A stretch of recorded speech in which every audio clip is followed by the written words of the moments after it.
गौतम बुद्ध हमेशा अपने शिष्यों से कहा करते थे कि हमारी जीभ दुनिया का सबसे तेज चाकू है और दुनिया में सबसे खतरनाक हथियार हमारे शब्द हैं, जो बिना किसी खून खराबे के लोगों को अंदर ही अंदर मार सकते हैं। हमारे शब्द हमारी ताकत है, लेकिन यह कमजोरी भी हो सकती है अगर हमें नहीं पता कि कब, कहां और कितना बोलना है।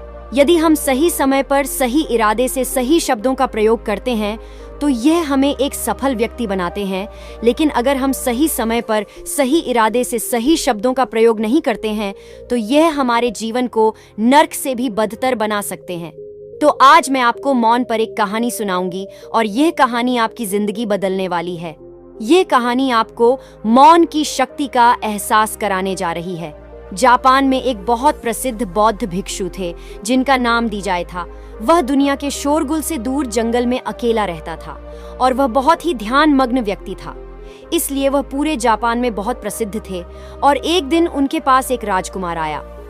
प्रिय साधु, मैं हमेशा थका हुआ, निराशा और परेशान महसूस करता हूँ।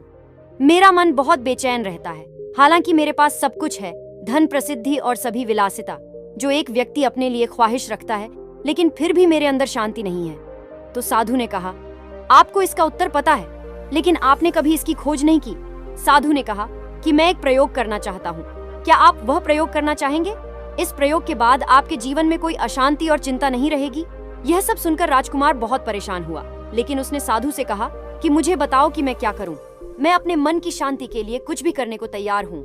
तब साधु ने शांत स्वर में उत्तर दिया, अगले 10 दिनों तक आप मेरे आश्रम में रहेंगे और सामान्य व्यक्ति की तरह रहेंगे, और इन 10 दिनों तक आप अकेले मौन में बैठेंगे और जितना हो सके कम बोलेंगे। राजकुमार साधु की बात से सहमत हो गया। पहले दिन उन्हें लगा कि उनका मन सामान्य व्यक्ति से ज्यादा विचलित है। उसके मन में तरह तरह के सवाल उठ रहे थे और वह आम लोगों की तरह जीवन जीने में असहज महसूस कर रहा था। उसके भीतर बोलने की प्रबल इच्छा थी, पर वह मान गया और कुछ न बोला, एक शब्द भी नहीं। लेकिन वह चुपचाप बैठ रहा। लेकिन जैसे जैसे रात होती गई, उसे एक बड़ी शांति का अनुभव हुआ। उसके लिए यह बड़ा अजीब था। वह अंदर ही अंदर खुश हो रहा था और अपने आप से पूछ रहा था कि बेचैनी कम क्यों हो रही है। अगले दिन राजकुमार एकांत में बैठा प्रकृति को, फूलों को, पौधों को, आकाश में उड़ते पक्षियों को देख रहा था। अपने जीवन में पहली बार वह देख रहा था कि उसके चारों ओर कितनी सुंदर प्रकृति है। वह अपने चारों ओर प्रकृति को देखा और महसूस कर सकता है।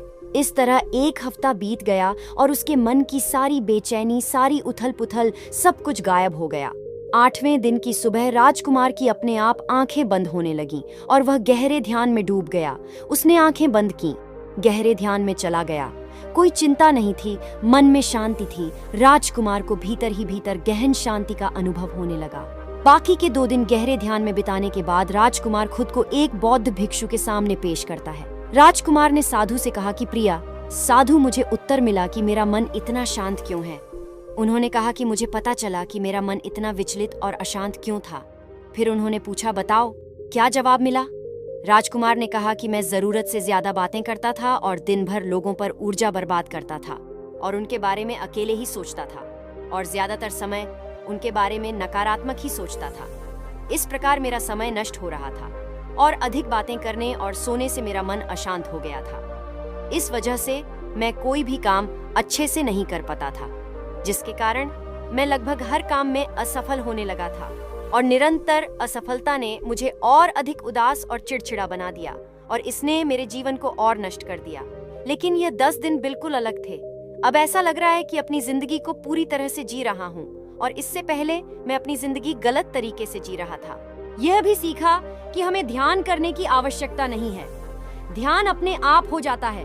और ध्यान से मैंने पहली बात यह सीखी कि किसी के जीवन में सबसे महत्वपूर्ण घटना स्वयं को जानना है। बौद्ध भिक्षु ने कहा कि आप ही नहीं, दुनिया में ज्यादातर लोग जरूरत से ज्यादा बोलते हैं। आज भी ज्यादातर लोग एक दूसरे को नीचा दिखाने के लिए ही बोलते हैं और आज भी लोग ज्यादा बातें करते हैं और अपना जीवन बर्बाद कर रहे हैं। साधु ने राजकुमार को मौन रहने का महत्व समझाया और कहा कि एक बार शिष्य गौतम बुद्ध से पूछते हैं कि प्रिय बुद्ध, आप अधिकांश समय मौन क्यों रहते हैं? बुद्ध ने कहा, मैं गहराई में मौन रहता हूँ। मोहन स्वयं को जानने की पहली सीढ़ी है।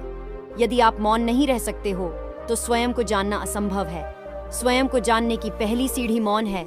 जितना जरूरी हो उतना ही बोल, और आप यहाँ पाएंगे कि 90% बोलना हानिकारक होता है।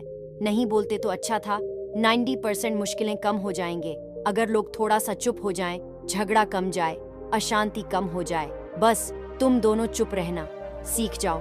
दुनिया में बहुत सारी मुसीबतें सिर्फ बोलने से पैदा हो जाती हैं। जो मौन रहना जानता है वह भीड़ में भी अकेले रहने का हुनर जानता है। एकांत में मनुष्य स्वर्ग भी है।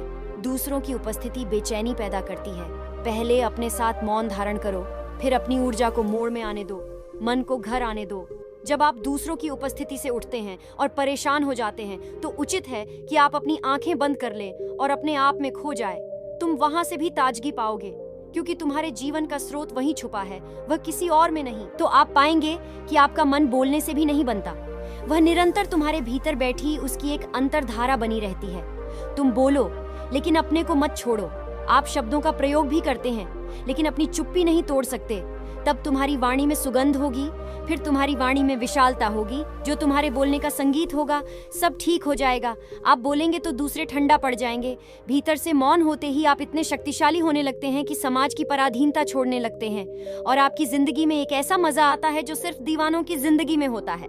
आपके चेहरे पर एक नई चमक आ जाती है। आपकी आंखें किसी और चमक से भर जाती हैं और आप असीम शांति के सागर में डूबने लगे। ऐसा कहकर उन्होंने अपनी बात समाप्त की।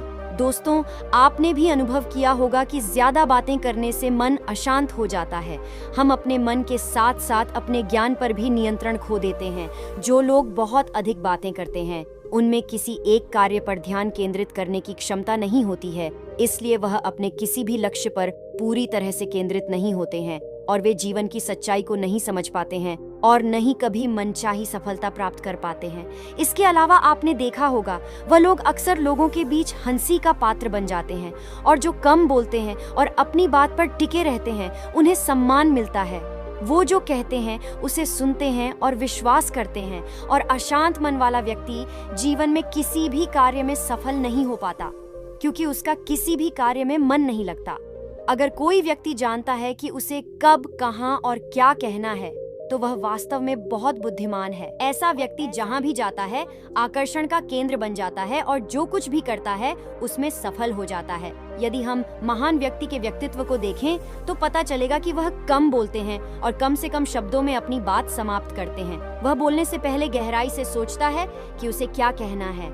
लेकिन जो लोग अधिक बोलते हैं वह कई बार झूठ बोलते हैं और अपनी बातों से दूसरों के दिमाग पर कचरा डालते रहते हैं। वह अधिकतर दूसरों की बुराई ही करता रहता है, इसलिए उसके अपने भी उससे बचने और उसे दूर रहने की कोशिश करते हैं। हमारे भारतीय उपनिषदों में कहा गया है कि हमारे वचन ही वास्तविक धर्म हो सकते हैं। मौन से धैर्य आता है, धैर्य से ध्यान आता है, और ध्यान से व्यक्ति अपने जीवन के प्रति जागरूक हो जाता है। दोस्तों, आप भी प्रतिदिन कम से कम 30 मिनट एकांत में शांत बैठने का प्रयास करें। इससे आप सब में एक सकारात्मक बदलाव अवश्य आएगा। इसी के साथ हम इस कहानी को समाप्त करते हैं। धन्यवाद।